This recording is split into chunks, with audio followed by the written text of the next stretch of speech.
if you're a punter and you don't want to go and buy the Fin Review every day or subscribe for it, where could you go and find out what the markets are saying about, the interest rates the next 6 months, the next 12 months, and the next 3 years?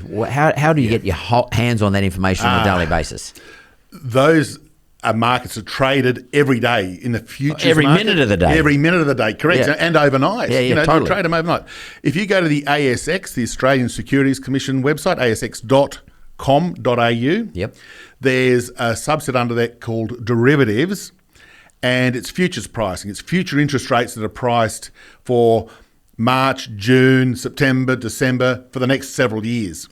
And you can work out what the implied yield is. So if the markets, and you're quite right, the market is pricing an interest rate hike. So if you were to go to, say, June 2023 contract, now the markets aren't always right. They sometimes get it wrong. 14, 15 months away from now? Correct. So 14, 15 months away, they're pricing in the official cash rate being around about 1.75, maybe 2%. And of course it changes every day. But if you want to get a feel for what the market's thinking, not what I'm thinking or you're thinking or good old Bill Evans at Westpac's thinking. Or if you don't believe the RBA. Or you don't believe the RBA, then you can have a look what the market's pricing in.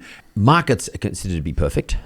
To be perfect. Yes. That's sort of stuff we learned in our economics when we were first Correct. Because they have all the information.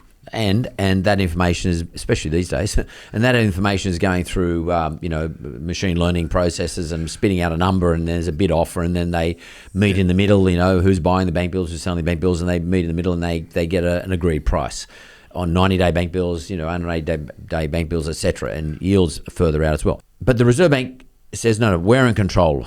We're in charge of monetary policy. We set the levels, okay? Correct. So there's this sort of, I wouldn't call it friction, but there's a bit of a battle between the two.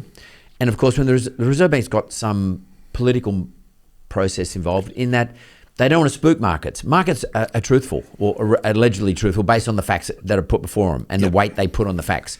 Whereas the Reserve Bank's saying, no, I don't want to say to the markets, I'm going to put up interest rates in August because people start double guessing me, second guessing me, because the Reserve Bank's very clever or very mindful of people not misinterpreting their language. How does this work? Oh, look, you've hit a really critical point about how the RBA operates. And the thing it doesn't want to cause is market volatility and market surprises. Again, this Ukraine issue, that market volatility has been incredible. And that's because it's uncertain. Markets don't know whether to buy or sell or rates going down or up or whatever the case may be. So they're all over the place. And the central bank doesn't want to add to that. So it's called guidance.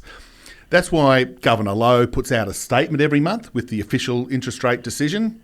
And so there's this thing that we economists can read and sort of get a bit of a feel for what they're thinking. But he also does an enormous quarterly report on the economy, 70 pages. Which he recently did. Yeah, in February. Really interesting read about their analysis on all different parts of the economy. And then they give speeches quite a lot. So, Governor Lowe will appear before the House of Representatives Economics Committee and he gets grilled by the politicians. He'll give a speech to the Australian business economists. But he still doesn't give anything away. I watched him. When he wants to, he does. See, this is the thing. You're quite right. 9 times out of 10, he doesn't want to say anything, or he'll just talk about the economy in a nice, constructive way. If he wants to if he sees the market up here and he wants it to be down here, he'll frame his comments so that we who look at the markets, and in fact the people who actually, as you said, are on the screens buying and selling these bank bills and all this other stuff, he'll try to sort of say, well, hang on, guys, you're too hawkish in your views on interest rates because we think, and he'll outline 3 or 4 bullet points on why the market's wrong. Now, sometimes the market then moves. He gives a speech and they go, oh, wow, the market's readjusted. Sometimes the market will say, well, hang on, we're looking over at the US and what's happening to inflation there. We're looking at what's happening. Oh, friends in New Zealand hiked interest rates just the other day. So they've got the cash rate up at 1%. So they're saying, well, there's not much difference between Australia and New Zealand. So Dr. Lowe at the RBA, you're behind the curve. We hear what you're saying, but we disagree. So you're quite right. There's this bit of tension that does come every now and then, and we've got that tension now. RBA is more, we're on hold for longer, and when we do hike, it won't be much. The market's saying, well, hang on, you're probably going to have to hike pretty soon, and you'll probably have to do a whole lot more than you're currently saying. So if you're a betting man, which you I are am.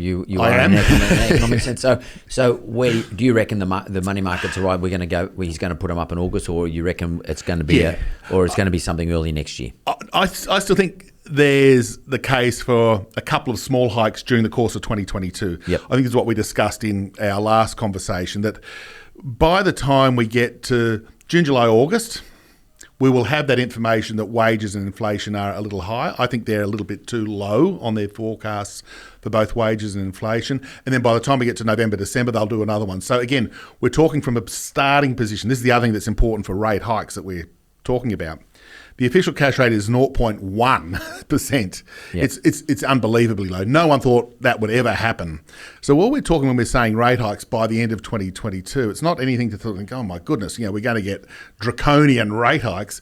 All we're talking about is that at the end of 2022, we might have the official cash rate at 0.5.